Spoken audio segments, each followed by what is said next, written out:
Good afternoon, everyone. As ever, thank you for the invitation. We've heard some really interesting developments and progress over the past 2 days.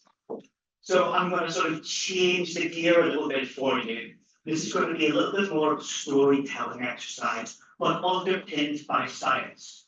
There'll be elements of tragedy, there'll be elements of horror, there might even be elements of comedy. But this is a lived example of how science, fishing industry, and policy come together and collide. But there's an awful lot of element of danger to this as well. So I'm going to try and explain how this story has progressed over the next 20 minutes. That is nowhere near enough for me to give you the full scope, but it will be enough for you, if you're not aware of what happened in the Northeast, to at the very least get a really good idea of what we as a coastal community have been living through for the last 3 years.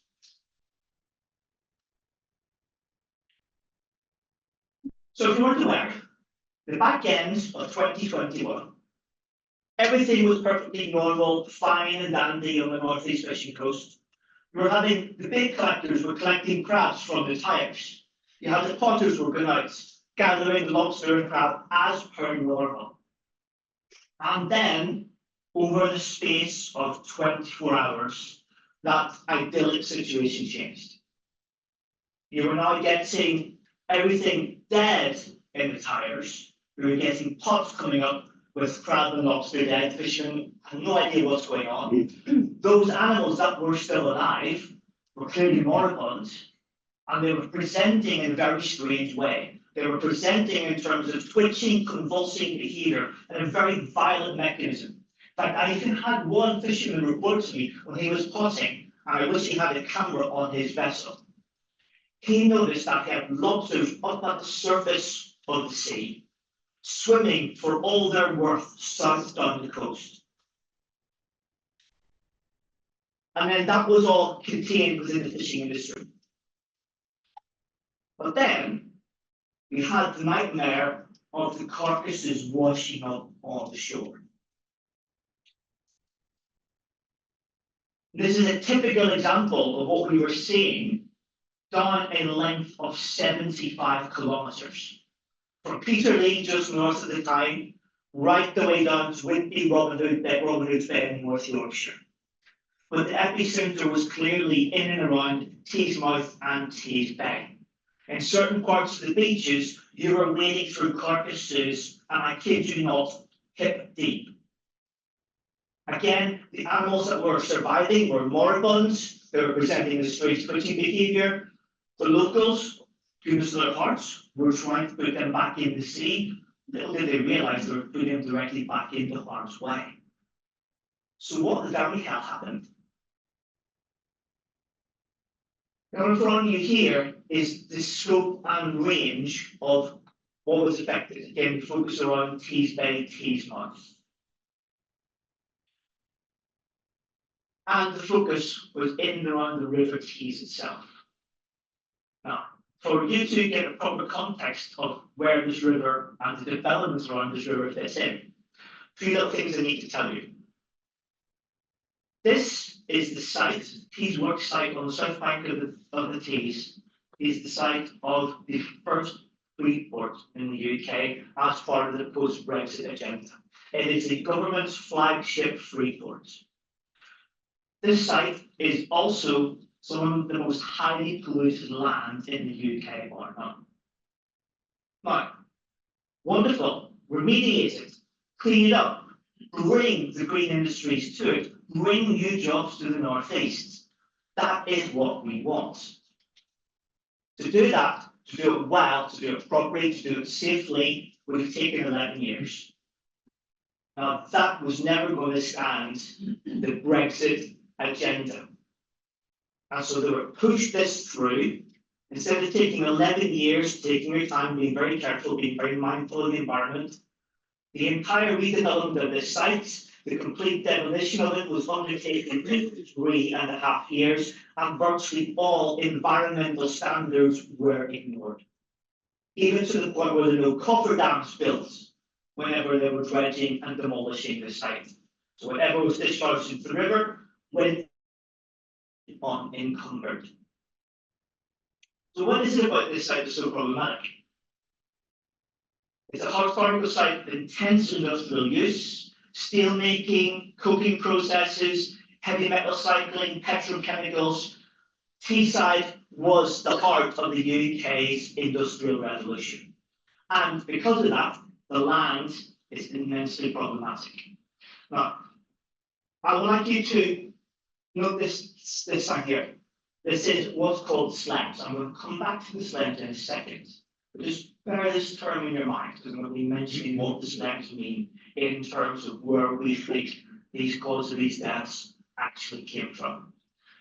So this is the biggest brownfield site in Europe. Give you an idea of the scale. Now, this is a document from the planning process of what they were trying to do. Whenever they were developing the sites, they had to demolish the existing infrastructure, the old steelmaking industry. And to do that, there were a series of incredibly significant explosions and detonations, including one which I am told was the biggest peacetime detonation in the UK since World War II. Now, that in and of itself should have raised particular concerns in how you manage the environment. Their token gesture was, we'll have a couple of hoses trying to dampen down some of the dust.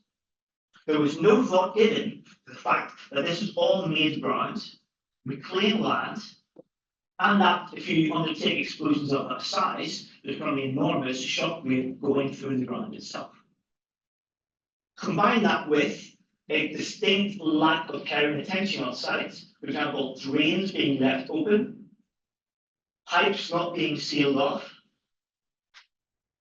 They undertake these demolitions, and we already knew the ground was highly contaminated with what we call NAPLs, or effectively it's coal tar, a whole range of nasty hydrocarbons, including a chemical called pyridine. But I'm going to take you back to the SLEMs. The SLEMs is a location on site where British Steel used to dump their waste pyridine. So that was a byproduct of the coking process. They actually used it on site. You get this? They used it on site to pour it down their water intake pipes because it killed marine life. It prevented the flying. And so they had on site storage of hundreds of barrels of pyridine. Unused pyridine was dumped into the sands and buried and forgotten about. We've had senior British Steel engineers that have come back to us and said, look, at this time we didn't know this is a problem. But they were all on this site and we're really, really sorry. So we know that there were substantial quantities of pyridine on that site. Again, I will come back to that shortly. So the idea being that whenever they did the demolitions, you had the shock waves going through the ground, it created additional channels for these contaminants to work their way through the river and into the river itself. And what's more, whenever they were developing the quay, they actually dug the river back 30 meters, bringing it even closer to the site of that pollution. So I'm actually going to talk about pollution in two different ways. So many of you will have heard the pyridine story already, but I want to first of all talk about the more recalcitrant pollutants, so long-lived pollutants that they would quite happily you not know about. So I'm going to, just for the purposes of time, I'm only going to focus on aluminium, just as one exemplar of a heavy metal that is now being heavily contaminated in this river. We have done a series of mapping cores along this estuary and reconstructed the metal composition throughout the estuary in relation to previous and existing dredging activities. So what you're seeing in this heat map, it shows you the intensity of aluminium concentrations in the river. This is just from the surface sediments, and as you actually go down through depths, you're getting concentrations of aluminium exceeding 45,000 milligrams per kilogram. That's 4.5% dry weight for your sediment is aluminium. When you're mining bauxite, it becomes a commercial proposition by 15%. And that is just aluminium, not even talking about the other metals in there. Just to give you a flavour of how problematic this site is. So we've got highly contaminated estuary.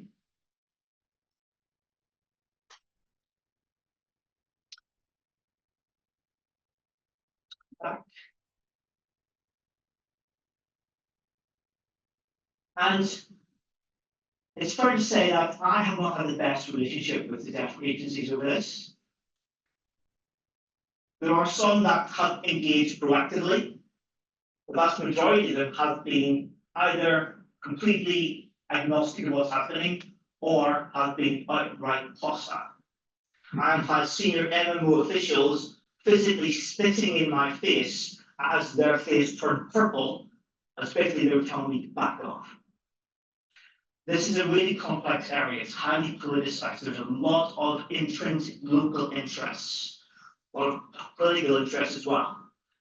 Not just from number 10, but locally as well.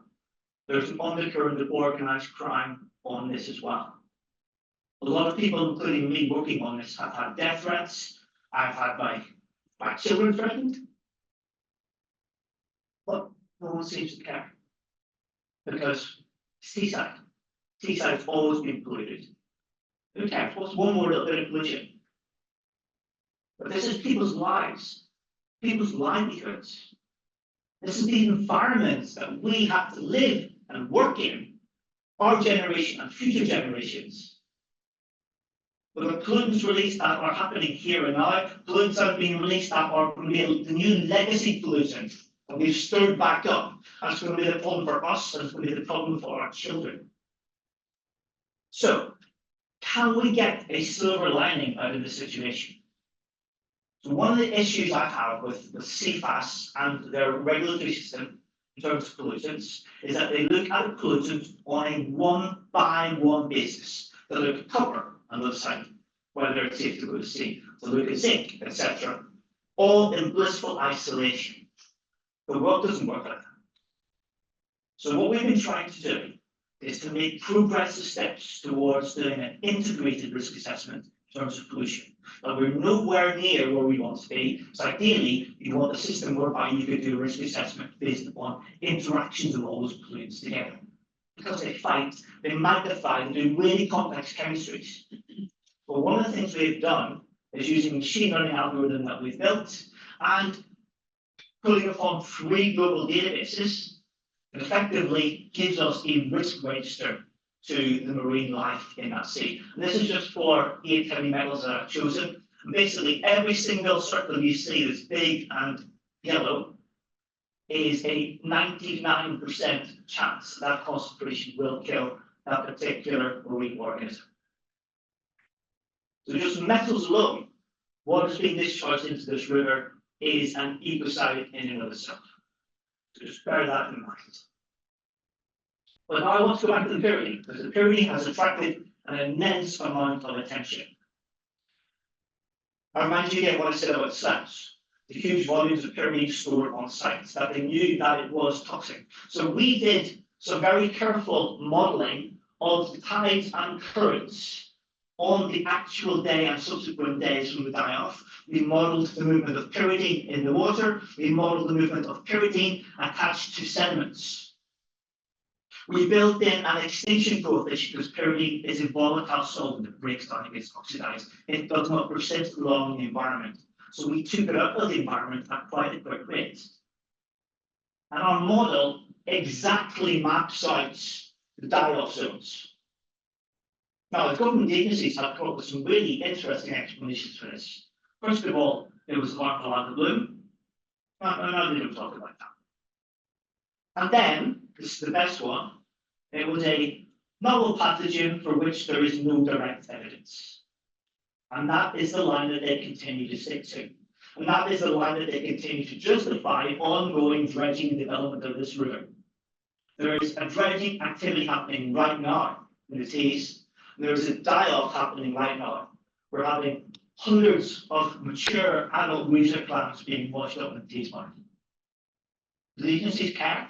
No, they don't even acknowledge it on the report. They certainly aren't going to come and try and find the cause. Because to their mind, dredging development is not at the root of it, and it is. So what about the fleet itself? We have fishing ports from Hartlepool working their way down to the coast, mainly sub-10-metre vessels. What's shown you here is the landings of crab and lobster pre the difference pre and the diet itself, and even compared to 2022, the stocks have not recovered. The red car fleet is pretty much gone to the wall. Hartlepool fleet is well on its way to go into the wall as well. The second big dredge that dumped spoil 6 miles out actually destroyed the Cauldwell fishery. But no one sees that because they all died in their burrows. The public saw the crab and the lobster, they were washed up. You couldn't avoid that. But no one cares about the Cauldwell. No one cares the fact that of the two Hartlepool scanty boats, 2 have already been sold, the other 2 are going to be going anytime soon. So the heritage is gone. Fishing families that are fishing in their family for generations going to the wall, and the agencies and the government couldn't give a toss. Now, here again, I sort of put aside my scholarly campaigning, and I've become the proper scientist again. Now, paradoxically, this massive dialogue has created an incredibly exciting, unique, one-of-a-kind experiment, where you have an elimination of an entire benthic ecosystem over a massive scale. You know, we would never get ethical approval to even do a fraction of that. Okay, so here we've got this wonderful opportunity to see how that system responds. What happens when you wipe the slate clean over such a big area? How can it bounce back? Overlaid with climate change, overlaid with invasive species, overlaid with all the other problems that our seas are challenged with. And this is kind of where we're starting to look at now. What does happen in this environment? I can give you a very simple answer. Chaos. You get boom and bust of all different animals coming in trying to take over. We've had cycles of booms of small whelks, they come in, they die. Cycles of brittle stars that come in, they die. Cycles of starfish that come in, they die. Cycles of sea slugs. I've never seen so many sea slugs in my life as I saw a Hartlepool, and they were all enormous. And then they die. So nature is frantically scrambling around to say, well, where's the stasis? Where can we find balance? And that balance still hasn't been found. So here's just a couple of examples. I could give you many, many more. Plagues of brittle stars coating the pots that the fishermen put to sea. I'm not catching any crab and lobster, but my goodness, if there's a market for brittle stars, they would be very happy. Invasive tube worms moving up the coast, taking advantage of the lack of predators, taking advantage of new space and opportunity. We're seeing clusters of small emerald crab whenever they're trying to recover, but they're depigmented, so we think they've got a parasitoid, which suggests that the pollution is frantically upsetting their immune system as well. So all the green shoots. Okay, now here we go back to even deeper science. At Newcastle, we're lucky we're one of the 2 universities that is the custodian of a long-term marine monitoring data set called the Mortalities data set. So we monitor sites right around the UK on an annual basis looking for signals of climate change. And it just so happens one of our monitoring sites is in Staines, North Yorkshire, right slap bang in the middle of the diazone. So I'm going to show you some data on barnacles. You boat runners will know barnacles are tough little buggers. They're worth, to my lab alone, $1 million a year trying to find ways to stop them growing and settling. That's how hard they are.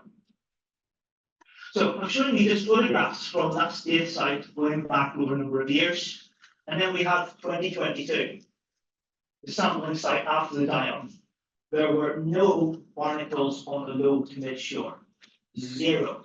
There were a smattering of very pretty barnacles left on the high shore. For context, 2018 we would consider an exceptionally bad year, because that was the piece from the east. That was nothing compared to what we saw in 2022. When you put numbers on these, this is the number of barnacles again over time by shore heights, and it's a virtual extinction event. It's safe. We didn't even get recruitment, because once we started to map it out, the release of the poisons into the water coincided with the recruitment of the barnacle larvae coming out from Scotland. So it not only killed the adults, it actually killed the larvae moving down that would subsequently resettle. But you can equally say, well, 2022 was an incredibly hot year. We were having rocks that were showing 50+ degrees. Surely this is just a heat signal of the heat wave. It's not. So here we have the next northerly and the next southerly monitoring sites, and they are both within the normal expected range in terms of barnacle survival. But here we have states, a complete anomaly. So anyone who says this is just a heat wave effect, they're not actually looking at the data. Categorically not a heat wave effect. So we wanted to see product ratios, and we undertook an additional monitoring program over last summer to try and see whether any barnacles are coming back. We used the same monitoring sites, and we put in a couple of extra ones in between the particle and the roller boots bay. We counted the population. We also measured the size of the barnacles, hoping to see some element of improvement. And the good news is the barnacles are coming back. Right? That's a positive, because they're not actually northeast barnacles. Okay, they're the Scottish barnacles. So here we have a really good positive invasion south of the border, doing us a favour. Doesn't make me wonder what happens whenever our northeast barnacles should be recruiting down to the Wash in Lincolnshire. Are they going to start to see impacts on their population? No one's looking. No one's looking, no one cares. No one thinks about that rippling, that echoing effect moving down the coast of such a significant disruption of the ecosystem at scale. So they are coming back in terms of numbers. This is very, very good, very encouraging. As expected, they're small, they're growing. But again, I have to point out to you, 2021 is not an event in isolation. There have been other drought events happening in that river. Other die-offs haven't made the headlines because, quite frankly, you can't kill something twice. So you're not getting these big wash-ups happening.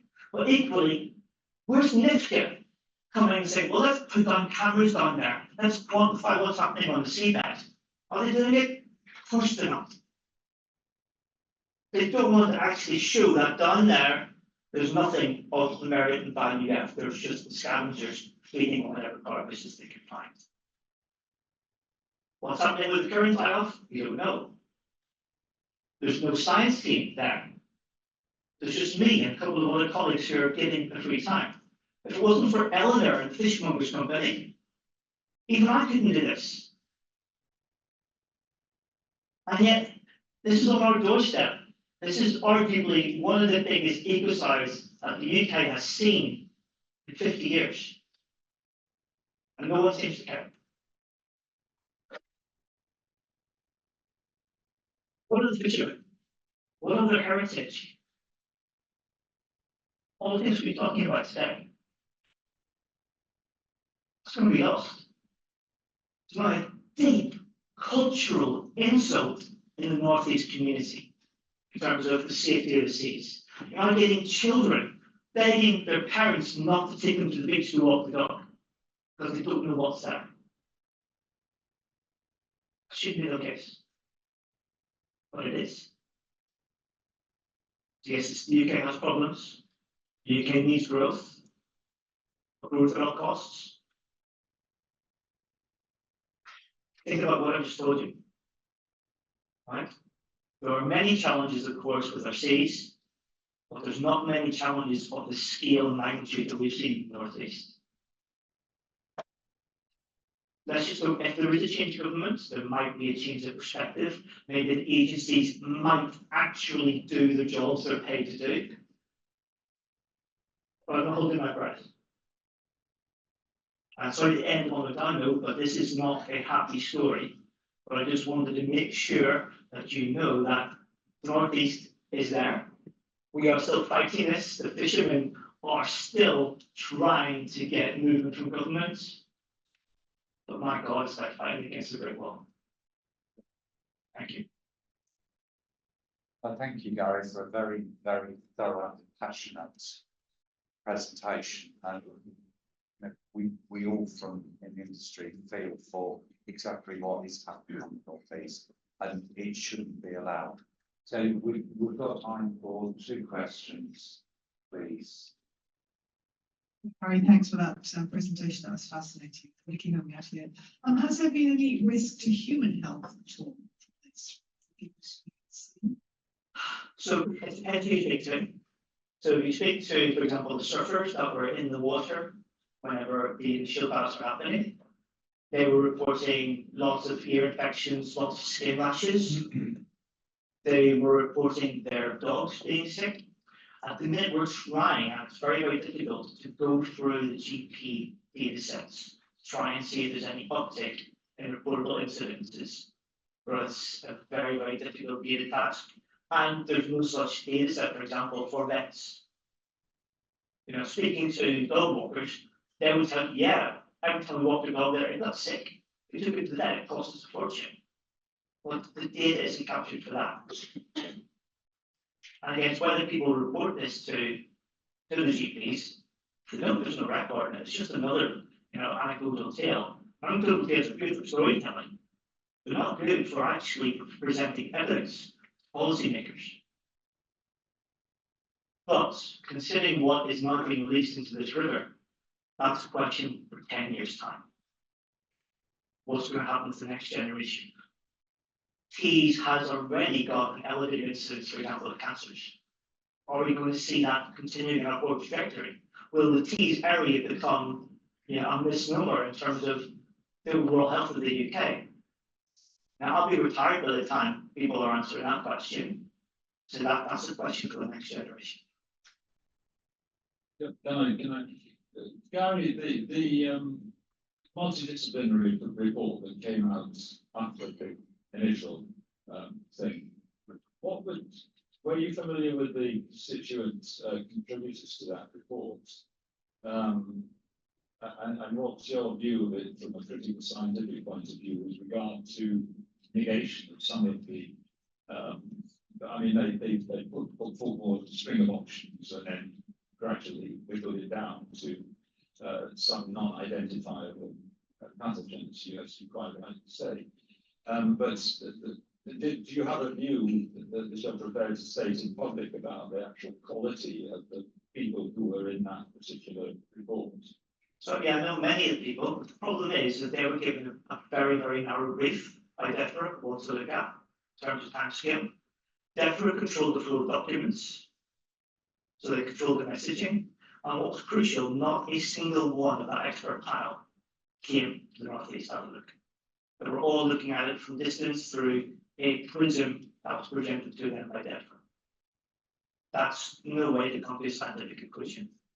Their methods was not scientific, their conclusion was not scientific. There's a very good reason why the scientists no longer say anything about the novel pathogen. If it was there, if they genuinely thought there was a novel pathogen coming out of that northeast, considering how busy a port Tees Port is, they would have shut that port down. You would have had the EU screaming bloody murder. But nothing happened. It's a smoke screen that allowed them to continue with the development of that site. This is an industrial case of gaslighting the whole community. Just one more, if I may, very quickly. Just quite critical of the agency there, perhaps rightly so. As a hopefully, maybe as a more positive move forward, what would you like to see from the agencies in terms of a reaction to support, the work and the monitoring going on moving forwards? They've got a lot of ground to make up. A lot of the UK coast is very well monitored, very well instrumented, apart from the northeast, for whatever reason. If CFAS, for example, were to put in some monitoring boys and actually have a monitoring program in the northeast, that would go some way to rebuilding up on the trust. But at the minute, there's no sign of them even contemplating that. Hopefully with the change of governments, there might be a different agenda afoot. There might be more openness. There can be people in CFAS and the EA will speak to you off record, will tell you exactly what they think is happening, but they will not allow that to go on record because they'll lose their jobs. So I hope is if there's a change of government, those voices will be allowed to speak, and then we will actually get to the truth. And hopefully there will be some restoration in trust, and hopefully somebody should help us try and restore Scotsline. And it's going to be one hell of a big job. Could you just say what the half-life of pyridine is in the water? Yes. I'm sorry, we can't take any further questions now due to the time constraints, but I'm sure Gary will be very, very happy over lunch to carry on discussing this and either via David and Nicole and email to try and bring this to some sort of successful conclusion. But thank you very much and very, very impassioned. Thank you.